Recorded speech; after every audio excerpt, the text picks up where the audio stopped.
मित्रों, माता लक्ष्मी को धन और समृद्धि की देवी कहा जाता है और हिंदू धर्म में ऐसा भी माना गया है कि यदि माता लक्ष्मी किसी पर प्रसन्न हो जाए तो उसका समृद्ध और धनवान होना तय है। और धनवान होने की इसी चाहत में हर मनुष्य माता लक्ष्मी को प्रसन्न करने के लिए दिन रात उनकी पूजा अर्चना भी करता है। खैर, ये तो थी माता लक्ष्मी के प्रसन्न होने की बात। लेकिन मित्रों, क्या आप जानते हैं कि कई पौराणिक दिव्य स्त्रियों की ही तरह माता लक्ष्मी का भी स्वयंवर हुआ था। तो क्या आप जानते हैं कि माता लक्ष्मी का स्वयंवर कैसे हुआ? यदि नहीं तो आज की इस वीडियो को अंत तक जरूर देखें। नमस्कार और स्वागत है आप सभी का द डिवाइन टेल्स पर एक बार फिर। हम सभी ये तो जानते हैं कि माता लक्ष्मी भगवान विष्णु की अर्धांगिनी है, लेकिन उनका भगवान विष्णु से स्वयंवर कैसे हुआ? आइए इस प्रश्न का जवाब मिलकर जानते हैं। मित्रों, हिंदू धर्म में देवताओं और असुरों के युद्ध की बहुत सी कथाएं प्रचलित हैं, लेकिन सबसे ज्यादा जिस कथा के बारे में लोग जानते हैं वो है समुद्र मंथन। और इसी समुद्र मंथन से माता लक्ष्मी की उत्पत्ति हुई थी। तो चलिए सबसे पहले समुद्र मंथन के बारे में जानते हैं। समुद्र मंथन पहला ऐसा काम था जिसे देवताओं और असुरों ने मिलकर किया था। इससे पहले असुरों को देवताओं से हमेशा लड़ते हुए ही देखा गया। विष्णु पुराण के अनुसार राजा बलि के राज्य में दैत्य, राक्षस और दानव बहुत प्रबल हो गए, जिसका कारण था असुरों और दैत्यों के गुरु शुक्राचार्य की मृत संजीवनी विद्या, जिसके बारे में हम आपको द डिवाइन टेल्स की एक दूसरी वीडियो में बता चुके हैं। इस विद्या से शुक्राचार्य सभी मृत असुरों और दैत्यों को जीवित कर देते। उधर दुर्वासा ऋषि के श्राप से देवराज इंद्र शक्तिहीन हो गए थे और असुरराज बलि का आधिपत्य तीनों लोकों पर हो गया था। इंद्र सहित सभी देवतागण इससे भयभीत रहते। इस स्थिति के निवारण का उपाय सिर्फ बैकुंठनाथ भगवान विष्णु ही बता सकते थे। अंत में ब्रह्मा जी के साथ समस्त देवता भगवान विष्णु के पास पहुंचे और सभी देवताओं ने भगवान विष्णु को अपनी विपदा सुनाई। तब भगवान विष्णु बोले कि इस समय आप सभी के लिए संकट काल है। ऐसे संकट काल का मैत्रीपूर्ण भाव से निपटारा करना चाहिए। आप असुरों से मित्रता कर लें और क्षीर सागर को मत कर उसमें से अमृत निकालकर उसका पान करें। याद रखें कि असुरों की सहायता के बिना ये कार्य पूर्ण नहीं हो सकता। इस कार्य के लिए उनकी हर शर्त मानो और अंत में अमृत पान करके असुरों को मारने का सामर्थ्य हासिल करो। भगवान विष्णु से मार्गदर्शन मिलने के बाद देवतागण असुरों के पास पहुंचे और उनके सामने मैत्री का प्रस्ताव रखा, जिसे असुरों ने मान लिया। और फिर शुरू हुआ समुद्र मंथन। मित्रों, समुद्र मंथन के दौरान 14 अलग अलग तरह के रत्न निकले, जिनमें से 8वां रत्न महालक्ष्मी स्वयं थी। जब माता लक्ष्मी समुद्र से उत्पन्न हुई तो उनका सौंदर्य देखकर देवता और असुर उन पर मोहित हो गए। असुरों के राजा ने ऐलान किया कि वो इस सुंदर नारी को अपना बनाएगा, क्योंकि समुद्र से उत्पन्न होने वाली इस वस्तु पर असुरों का अधिकार बनता है। इस पर देवताओं ने कहा कि माता लक्ष्मी एक देवी है और देवी देवताओं के साथ ही रहेंगी।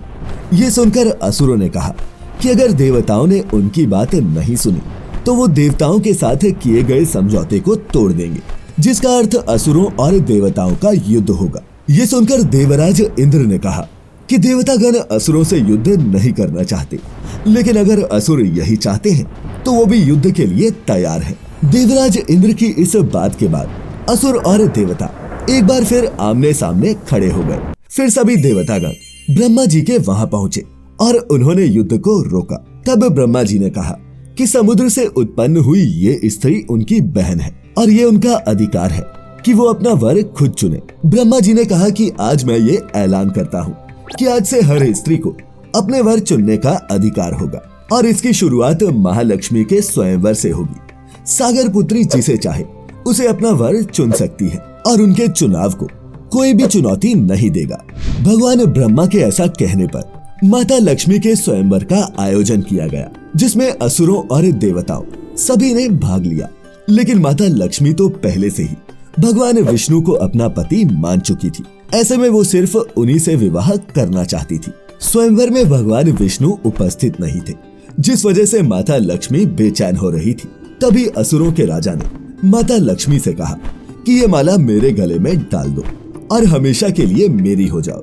लेकिन तभी भगवान विष्णु स्वयं स्वयंवर में पहुंच गए और माता लक्ष्मी ने भगवान विष्णु के गले में पुष्पों की माला डाल दी और इस तरह से भगवान विष्णु और माता लक्ष्मी का स्वयंवर संपन्न हुआ। मित्रों, इसके अलावा हिंदू धर्म शास्त्रों में माता लक्ष्मी के स्वयंवर की एक और कथा का भी वर्णन मिलता है, जिसके अनुसार एक बार नारद जी को इस बात पर अभिमान हो गया कि उन्होंने काम पर विजय पाली है और वो अपनी उपलब्धियों का बखान जहां तहां करने लगे। तब भगवान विष्णु ने नारद जी के इस अहंकार को तोड़कर उन्हें सही मार्ग पर लाने का विचार किया।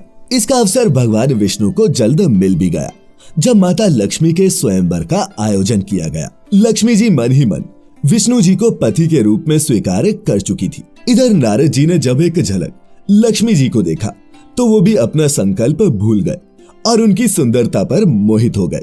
अब तो नारद जी मन ही मन माता लक्ष्मी से विवाह करने का सपना देखने लगे, लेकिन वो जानते थे कि हरि रूप पाकर ही वो लक्ष्मी जी से विवाह कर सकते हैं। इसीलिए वो भगवान विष्णु के पास ही हरि के समान सुंदर रूप मांगने पहुंच गए।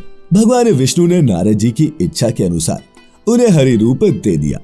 इस रूप में जब नारद जी स्वयंवर में पहुंचे तो उन्हें विश्वास था कि माता लक्ष्मी उन्हें ही वरमाला पहनाएगी, लेकिन ऐसा हुआ नहीं।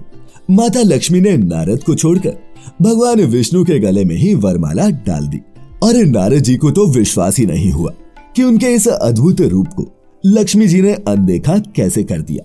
नारद जी के हाव-भाव देखकर सभा में उपस्थित सभी उन पर हंसने लगे, उपहास करने लगे और उन्हें साफ जल में मुख देखने को कहा। इस पर क्रोधित होकर नारद जी वहां से निकल आए। मार्ग में जब उन्होंने एक जलाशय में अपना चेहरा देखा तो वो हैरान रह गए, क्योंकि उनका चेहरा वानर जैसा लग रहा था। अब तो उनके क्रोध की कोई सीमा ही ना रही और वो सीधे बैकुंठ पहुंचे और आवेश में आकर भगवान विष्णु से बोले, हे प्रभु, आपने मेरे साथ छल किया है। मैं आपको शाप देता हूँ। आपको मनुष्य रूप में जन्म लेकर पृथ्वी पर जाना होगा और जिस प्रकार मुझे स्त्री का वियोग सहना पड़ा है, उसी प्रकार आपको भी वियोग सहना होगा। इस पर विष्णु जी बोले, हे देवर्षि, आपका शाप भी मुझे स्वीकार है, लेकिन मैंने आपसे छल नहीं किया। हरि का एक अर्थ विष्णु होता है और दूसरा वानर। मैंने तो आपकी इच्छा के अनुसार ही कार्य किया है। प्रभु के कथन को सुनकर नारद जी को अपनी भूल पर पश्चाताप हुआ और उनका अहंकार चूर चूर हो गया। उनके नेत्रों से अश्रु की धारा बहने लगी। और मित्रों, ऐसा माना जाता है कि नारद जी के इसी श्राप के कारण त्रेता युग में श्री राम और सीता के रूप में जन्म लेकर विष्णु जी और लक्ष्मी जी को वियोग सहना पड़ा था। तो मित्रों, आज की इस वीडियो में बस इतना ही। अगर आज की ये प्रस्तुति आपको पसंद आई हो तो लाइक करने के साथ साथ इसे अपने मित्रों और रिश्तेदारों के साथ साझा अवश्य करें। ऐसी सभी धार्मिक और आध्यात्मिक वीडियोस के लिए सब्सक्राइब करें the divine tales YouTube channel को और फेसबुक पर देखने वाले सभी दर्शक लाइक करें हमारा Facebook page the divine tales Hindi. फिलहाल आज के लिए इतना ही। अब इजाजत दें। आपका बहुत बहुत शुक्रिया।